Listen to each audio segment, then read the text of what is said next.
আসসালামু আলাইকুম। রিসাইকেল শব্দটির সাথে অনেকেই পরিচিত আবার অনেকেই অপরিচিত। রিসাইকেল অর্থ কোনো অপ্রয়োজনীয় বস্তুকে প্রয়োজনীয় বস্তুতে রূপান্তর করে সেটা পুনরায় ব্যবহার করা। আজকে আমি আমার একটি অপ্রয়োজনীয় লেহেঙ্গাকে একটি ফ্রকে রূপান্তরিত করব এবং সেটা আবার পুনরায় ব্যবহার উপযোগী করে তুলব। So hi everyone, welcome back to my YouTube channel craft and stitch studio. তো শুরুতেই ড্রেসটি আপনাকে ভালো করে দেখিয়ে দিচ্ছি আমি ঠিক কেমনভাবে সেটা তৈরি করেছি। তো এই হচ্ছে আমার ড্রেসের ফুল লুক।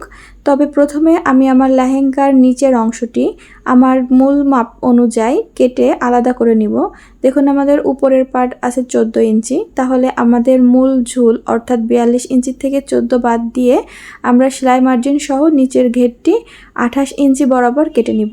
অর্থাৎ আপনার ঝুল যতটুকু হবে সেটা আপনি উপরের টপসের পার্টে কতটুকু আছে সেটার উপরে ভিত্তি করেই কিন্তু আপনারা নিচের অংশটিকে কেটে নেবেন। আমি সেভাবে কেটে নিয়েছি এবং দেখুন আমাদের উপরের অংশটি এভাবে সাইডে চেন আছে এবং হাতা নাই।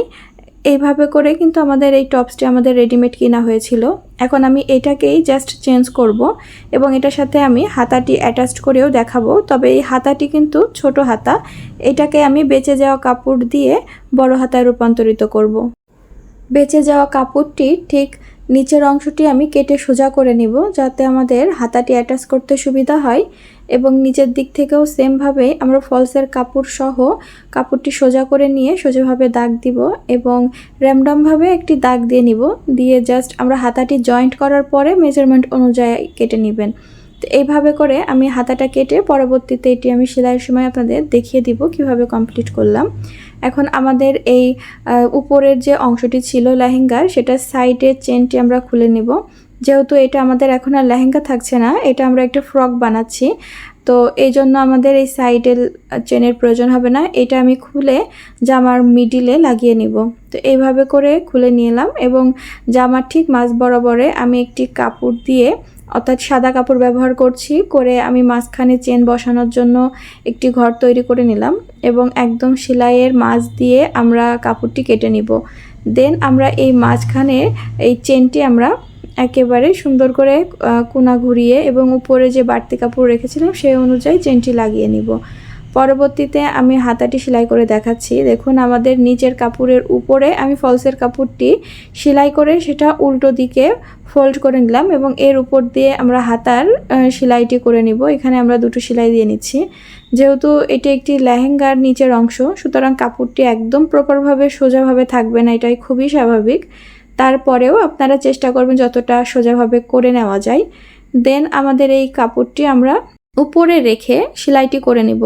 আমরা যদি নর্মাল অ্যাটাচ করতাম তাহলে জিনিসটি দেখলেই মনে হতো যে আপনারা জয়েন্ট করেছেন দুটি কালার, অতটা ভালো লাগতো না। বাট এইভাবে যদি উপর দিয়ে বসান তাহলে একটু অন্যরকম ডিজাইন হবে। এখন আমাদের যে বাড়তি কাপড়টিকে কেটে নিলাম এবং আমাদের হাতার উপরে যেহেতু চিকন পাইপিং করা ছিল, দ্যাটস ওয়াই আমরা হাতার উপরের অংশের সাথে জামার উপরের অংশটি ভালো করে খেয়াল করে দেখুন এইভাবে বসিয়ে সেলাইটি করে নিব। তাহলে আমাদের এই চিকন পাইপিংটিও নষ্ট হবে না, সেটাও থাকবে এবং হাতাটাও সুন্দরভাবে লাগানো হয়ে যাবে। তো এটা আপনারা কিন্তু যে কোনো বেবি ড্রেসে যদি এইভাবে আপনারা পাইপিং সহ করতে চান তাহলে এই প্রসেসে হাতাটি লাগিয়ে নিতে পারেন। তো এখন আমার মেজারমেন্ট অনুযায়ী আমি দাগ দিয়ে নিয়ে এখন টানা সেলাইটি করে নিব। আর যেহেতু এটাও একটি ফ্রি সাইজ, দ্যাটস ওয়াই আপনার মাপ অনুযায়ী আপনি দাগ দিয়ে দেন সাইডগুলো জয়েন্ট করে নেবেন। এখানে আমার মেজারমেন্ট অনুযায়ী আমি জয়েন্টটি করে নিচ্ছি। ভিডিওটি দেখে যদি আপনারা বিন্দুমাত্র উপকৃত হয়ে থাকেন তাহলে আমার চ্যানেলটি সাবস্ক্রাইব করতে পারেন এবং আমার চ্যানেলে ভিজিট করে এই রিলেটেড আরও বিভিন্ন ধরনের ভিডিও দেখতে পারেন। সেখানে আমি হ্যান্ড পেইন্টিং, হ্যান্ড এমব্রয়ডারি এবং ড্রেস মেকিংয়ের ভিডিও প্রোভাইড করে থাকি। তো পরবর্তীতে আমি নিচের অংশটি অর্থাৎ লেহেঙ্গার থেকে যে অংশটি আমরা কেটে নিয়েছিলাম সেই অংশের কাতানের কাপড়ে আমি কুচি বসিয়ে নিব। পরবর্তীতে আমার এর নিচের যে ফলসের কাপড় সেটাও আমি এর উপরে রেখে কুচি বসাবো। তবে এই কুচিটি বসানোর সময় খেয়াল রাখবেন আপনার কোমরের মাপ অনুযায়ী যেন গ্যাদারগুলো অর্থাৎ কুচিগুলো বসানো হয়। এখন আমি দুটি কাপড় আলাদা করে এই জন্যই কুচি বসাচ্ছি, কারণ এই একটি অপরটির থেকে একটু কম বেশি ছিল, এই জন্য একসাথে কুচি বসাতে গেলে কাপড়ে কম পড়ে যেত। এজন্য ফলসের কাপড় এবং কাতানের কাপড় আলাদা করে আমি কুচি দিয়ে নিয়েছি। পরবর্তীতে আমি এই দুটি অংশ হাতার নিয়ম অনুযায়ী বসিয়ে নিব।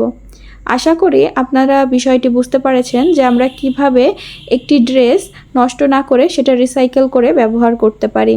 ইনশাআল্লাহ দেখা হবে পরবর্তী নতুন কোনো ভিডিওর সাথে। আল্লাহ হাফেজ।